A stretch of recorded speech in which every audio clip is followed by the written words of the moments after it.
So who will be affected and who might get something out of this? Well, Rooftop Housing are a non-profit organisation. They're currently building affordable housing in the county. David Hannon is the Development Director. Good morning to David. Good morning, Mark. When you define affordable housing, because it is confusing, isn't it, this morning? You have affordable housing and sometimes that includes social housing. Sometimes affordable housing is just a little bit less than the market value. Can you just take me through to the area you deal in relation to what Theresa May's been saying? All of it. Let's try and break it down. But before we start that, can I just say one thing? It's absolutely brilliant news for our sector that for the first time in a number of years, governments recognise the importance of what we call social housing. Funding hasn't been available for social housing, social rent, let's call it that for a second, for a number of years, and this is the first time in that period that the government's recognised the importance of that part of the work we do. So a huge thank you to government for recognising that and basically listening to what we've been saying for a number of years. Right, back to your question. Yeah.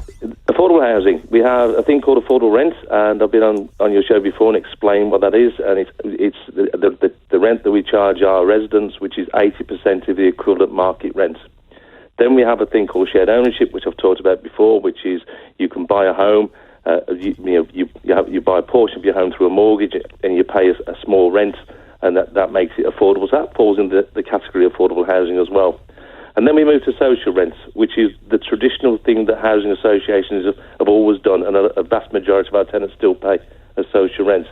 And if we put a number against that, the rent that people pay so people recognise what it is roughly 55 to 60% of what the normal private rent would be. And what makes it attractive? It helps those people at the low end of our incomes afford their own home and keep more money that they earn in their pockets to look after themselves and not have to rely on benefits.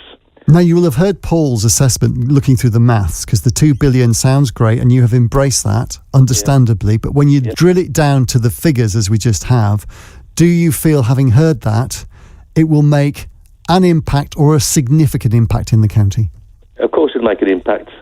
In the county, we need 1,000 homes of all tenures a year, every year, regardless, to increase our supply of housing year on year. Last year, we said we had 300 homes built, I just heard, which is only a third of what is needed. So the need is escalating. What is needed? Of course, we always want more money, but obviously there is in an endless pot. So the short answer is, we will work incredibly hard to bring as much money into the county as possible. Richard Graham, when you just spoke, said there will be a bidding process. Yes, there will. It is down to us to make the case and say we need that money invested in Gloucestershire, in Gloucester City, in Stroud, in Tewkesbury, in the Forest of Dean, to help regenerate the city and attract new investment. And you made an interesting point at the end, because currently you're working out Winsterworth, Black Dog Way, St Aldate's, that's Norville's in Treadworth, but you mentioned other parts, because there'll be people listening in the North Cotswolds or the Forest of Dean or the Stroud Valleys at the moment saying, where do we fit into this mix when we're trying to bid and try and get something out of this? If you look at housing needs, Gloucester City has the highest need in numbers, in economic regeneration. But obviously we can't, and that's the high-level needs, but we can't ignore rural needs, we can't ignore the needs of Tewkesbury. So obviously this is a pot that needs to be rationed, but as a county we need to make the case that money investment is required in Gloucestershire.